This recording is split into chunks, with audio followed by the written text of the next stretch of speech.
del curso de Mecánica de Fluidos. Tema: Aplicación y selección de bombas. Integrantes: Daniel Contreras, Milero Escucho Manrique, Edison Rosas Coa, Robert Tique. Profesor: el ingeniero Carlos Alonso Chama Cárdenas.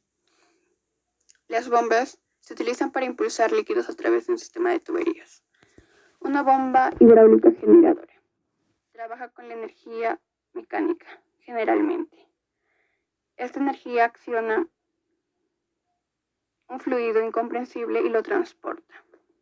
Sabemos la ecuación de la energía. Nosotros queremos saber lo que es la energía que una bomba agrega a un fluido, o conocida como HA.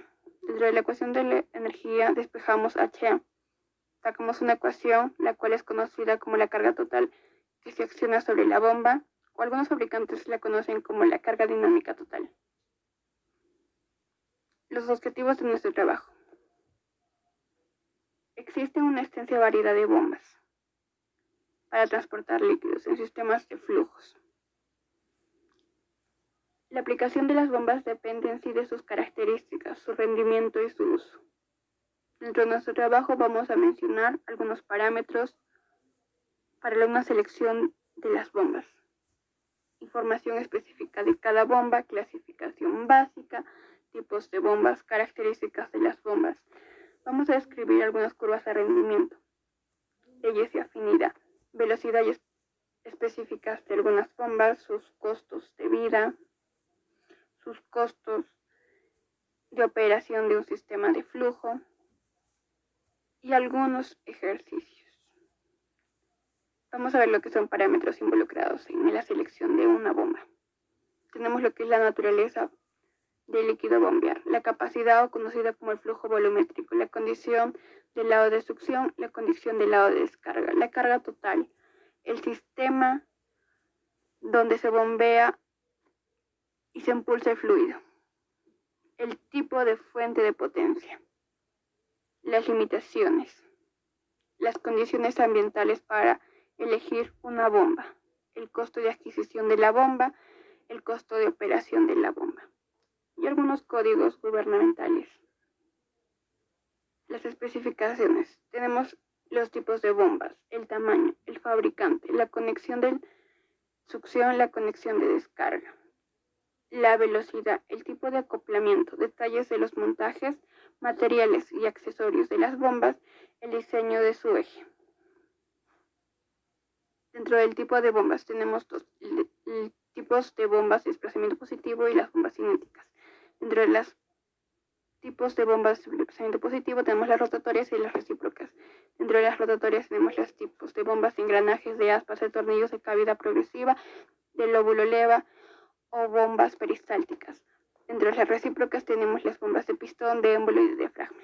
Las cinéticas tenemos las de flujo radial o conocidas como bombas centrífugas, las de flujo axial, conocidas bombas de impulsor, y las de flujo mixto, que vendrían a ser las dos anteriores juntas. Las bombas de desplazamiento positivo, por lo ideal esta bomba se hace que se envíe una cantidad de fluido por una revolución dentro de un rotor o de un eje impulsor. Tenemos las bombas de engranes. Se puede ver el sistema de flujo en la parte derecha. Tenemos el engrane conducente y el engrane conducido. Ambos giran en sentido contrario. Todas las bombas tienen un puerto de entrada y un puerto de salida. El puerto de entrada siempre es conocido como succión y el puerto de salida es como descarga. Todas las bombas tienen una carcasa. Especifica en esta imagen que la carcasa es de hierro vaciado. Y aquí tenemos el desarrollo en sí de una bomba con ya el fluido. Y acá tenemos en la parte posterior el eje impulsor, que viene acá a especificarnos que es un engrane impulsor. Las bombas de pistón, como su nombre lo dicen, tienen pistones, tienen válvulas de retención de entrada y de salida. Tiene los puertos de entrada y salida conocidas como la de entrada de succión, la de salida como descarga. Tiene nuestro eje impulsor, tiene nuestra placa ondulante, también tiene nuestro paso y impedimento del fluido. Las bombas de aspas tienen paletas. Se parecen a una especie de aspas. Tiene lo que todas las bombas tienen: entrada y salida, tienen cámaras de bombas, tienen un motor, tiene un eje, tiene una carcasa, todo lo que las bombas tienen. Las bombas de tornillo. Tiene el eje impulsor, tiene 3 rotores, 2 rotores de impulso y un rotor impulsado. El rotor impulsado se encuentra en el centro. Los 2 rotores de impulso giran en sentido contrario y mueven al rotor impulsado. Las bombas de cavidad progresiva tienen un motor. Dentro del motor tienen el rotor y el estator, tienen la entrada, la salida, conocida como succión y descarga, tienen el eje impulsor, tienen la carcasa, y aquí tienen el fluido. Las bombas de lóbulo son 2 lóbulos, sentidos contrarios, sistema de fluido, paletas, entrada, salida, succión, descarga. Las bombas de diafragma, 2 tipos, las simples y la dúplex. Las bombas de diafragma conocidas porque tienen la forma de la carcasa de un diafragma. Las de simplex tienen un pistón, el eje impulsor, la descarga y la succión. Y las dúplex tienen el eje impulsor, tienen el pistón, tienen el colector de descarga, tienen el colector de succión. Todo lo interno es el fluido, lo que está específicamente pintado con color negro. Las bombas peristélicas son las únicas bombas que tienen una tubería incrustada o un tubo.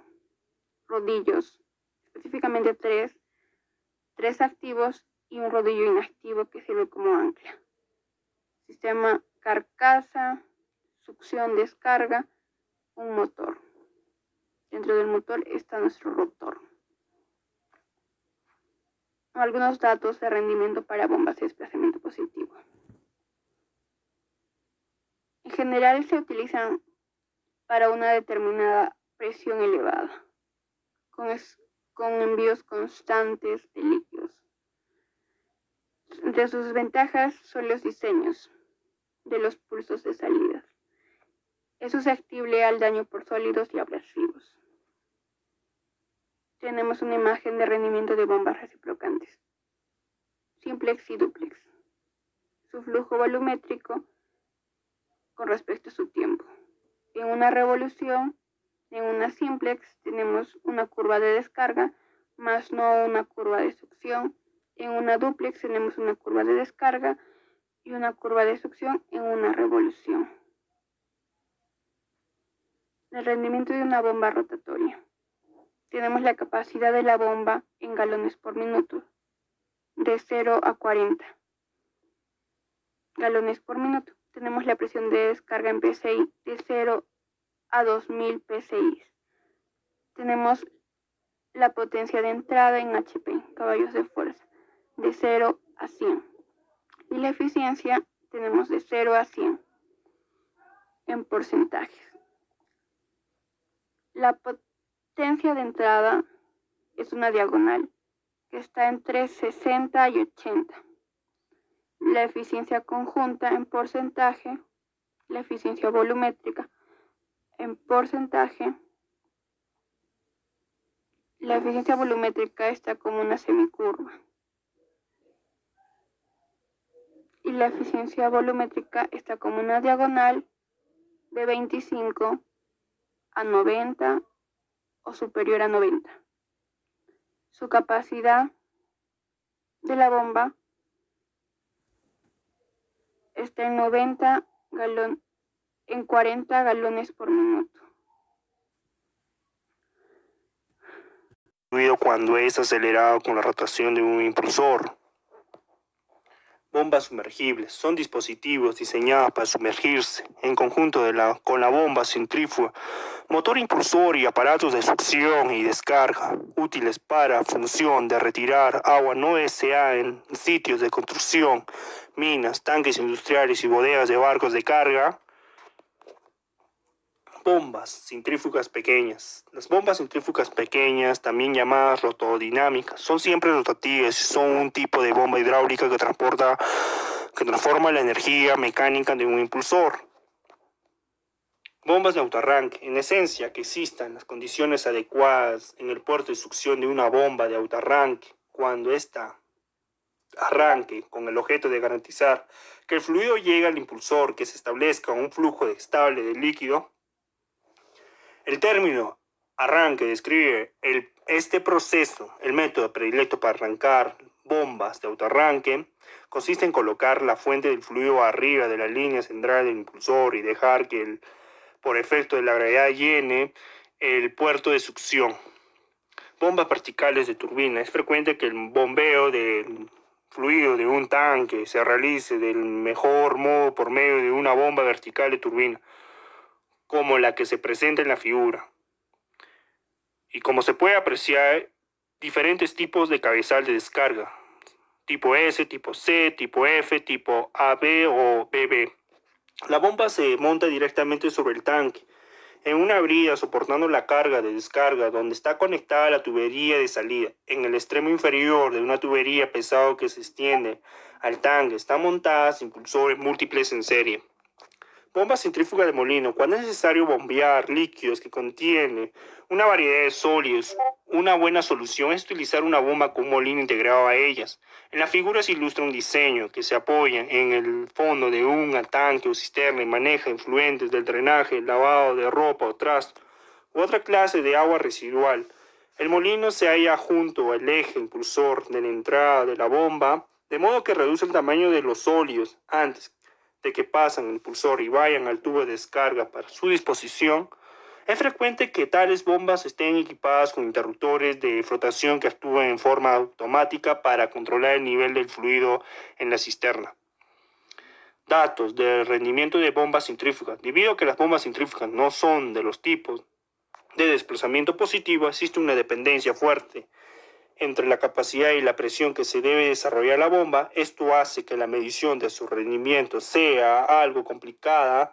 La curva de rendimiento común gráfica la carga total sobre la bomba A versus la capacidad o descarga Q.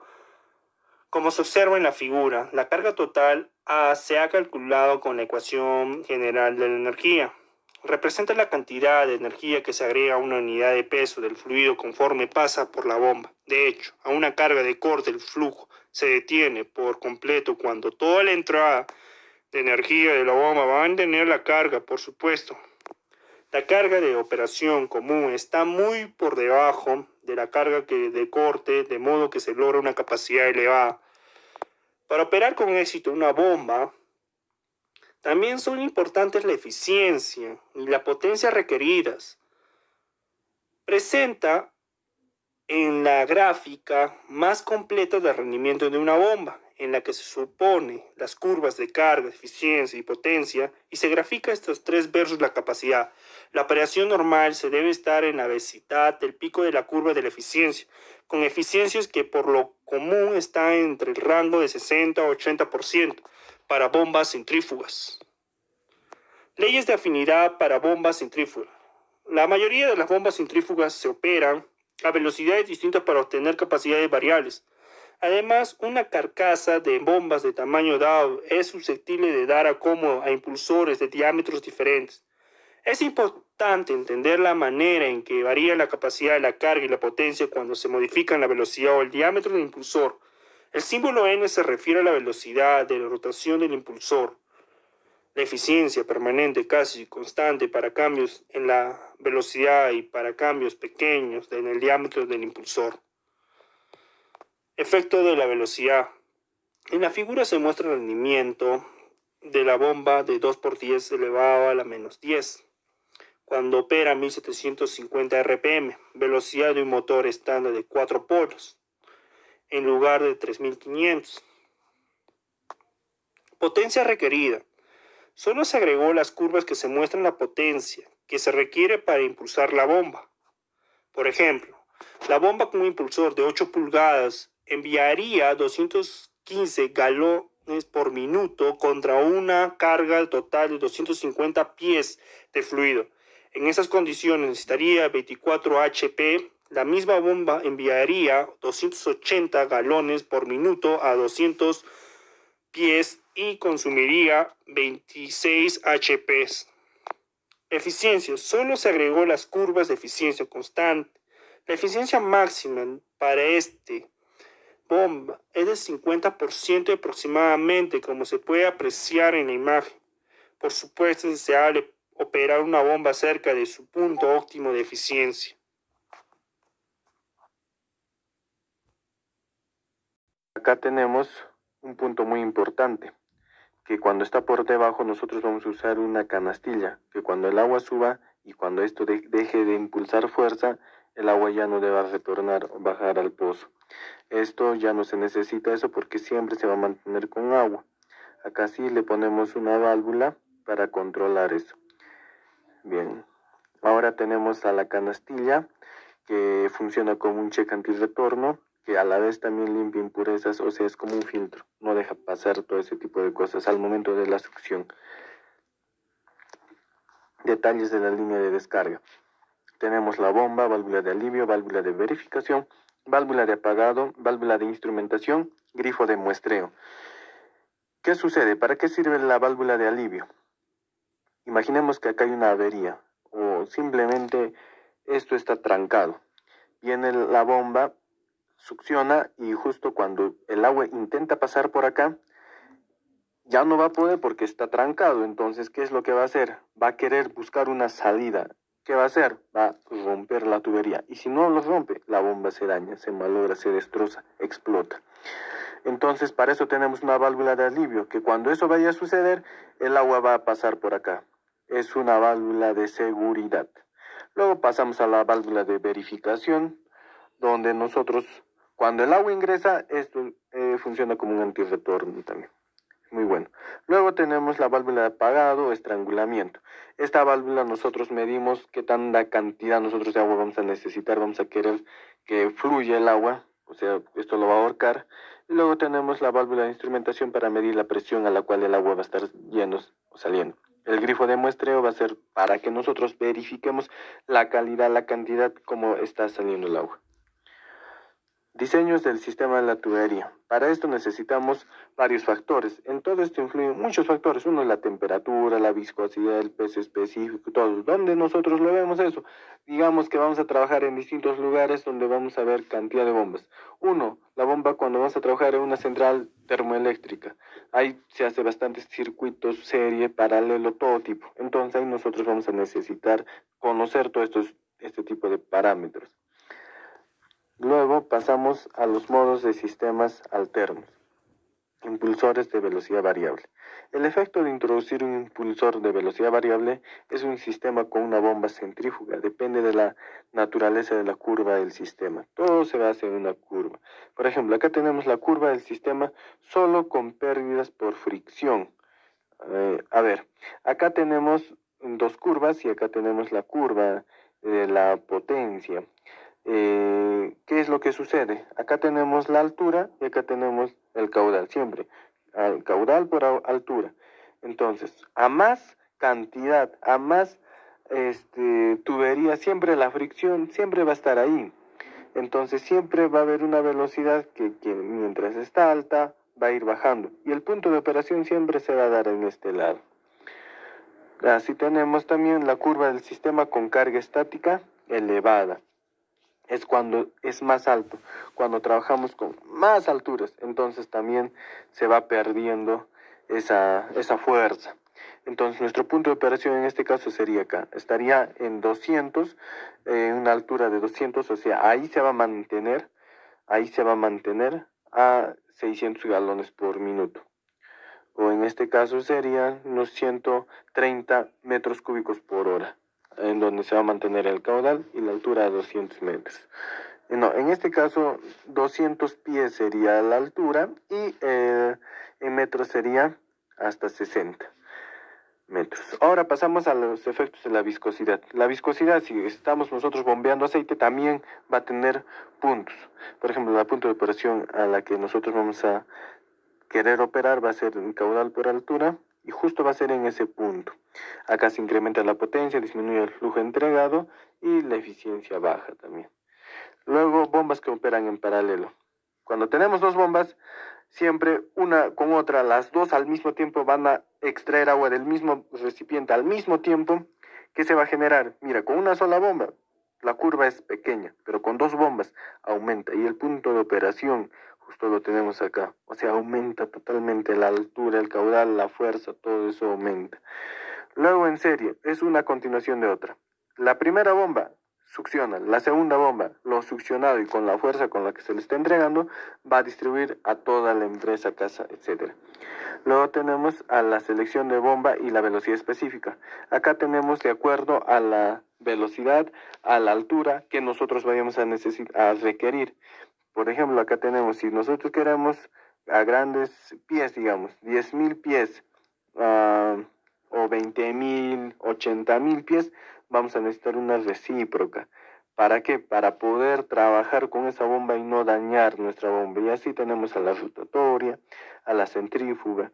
¿Quién siempre va? Va el caudal, la altura por el caudal.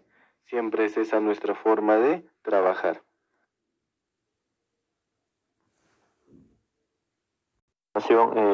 Como bien vamos a analizar, son los costos del ciclo de vida para sistemas de bombeos de fluidos. El término costo del ciclo de vida, LSC, se refiere a la consideración de todos los factores que constituyen el costo de adquirir, mantener y operar un sistema de bombeo de fluidos. Las prácticas de diseños correctas que tratan de reducir el LSC al cuantificar y calcular la suma de los factores siguientes, se considera muchísimo que es el costo inicial de la bomba, válvulas, tuberías y otros accesorios, el costo de la instalación del sistema, costo de la energía que se necesita para impulsar la bomba y los componentes, costos de operaciones relacionados con la administración del sistema, costos de mantenimiento, costos de producción, pérdida de un artículo por fallas, costos ambientales que generan los fluidos derramados por la bomba o el equipo relacionado, y costos de desmontaje al final de la vida útil de la bomba. Como bien, en esta figura se puede apreciar la velocidad específica versus el diámetro específico de este cuadro nos trata de indicar los costos del ciclo de vida para sistemas de bombeos. Como bien podemos observar, aquí hay una eficiencia del 30%, en esta parte sería del 80%. Podemos encontrar que en esta parte de aquí hay un flujo radial, flujo mixto y un flujo axial.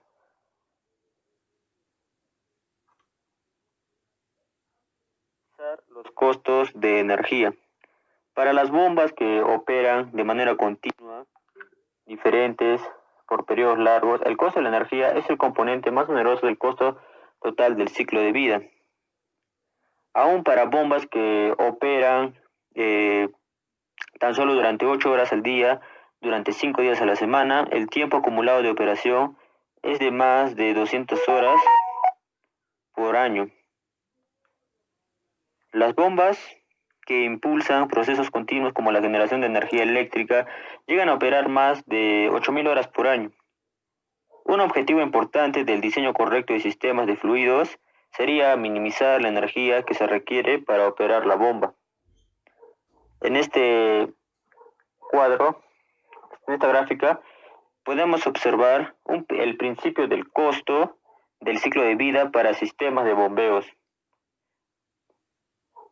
O bien esta parte sería el costo del ciclo de vida, el tamaño de la tubería, el costo del sistema y el costo de la operación. Y esto, se relaciona con este eje de aquí que es el de costos.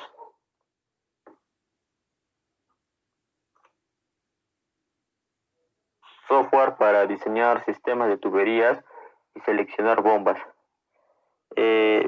Normalmente hoy en día se conoce mucho el software PumpBase para la selección de bombas. Este programa requiere solamente que se introduzcan unos cuantos datos, como la carga dinámica total, TDH, para el flujo volumétrico de diseño y la carga estática. La carga del sistema que se genera en forma automática con el ajuste de una curva que pasa a través de estos dos puntos conocidos. Para recordar, ¿no?, que las pérdidas de energía son proporcionales a las cargas de velocidad. Entonces, el software busca en una base de datos grandes que satisfagan el punto de operación que se requiera. Como acá bien podemos ver cómo es el programa, el formato del programa PUM-Base. Al igual como este programa, también existen otros software. El software Chao Design Software, y esta es la página en la que podemos, ¿no?, encontrarlo. Este es un software que nos ayuda muchísimo. Es un software productor de Hydroflow y Hydronet. Son paquetes que analizan sistemas de tubería en serie y también sistemas de tubería en paralelo. Sistemas de tubería en serie y sistemas de tubería en paralelo. Aquí hay otro software que se denomina Algor. Ese software sirve para analizar el movimiento de fluidos. Para analizar el movimiento de fluidos, el análisis de la circulación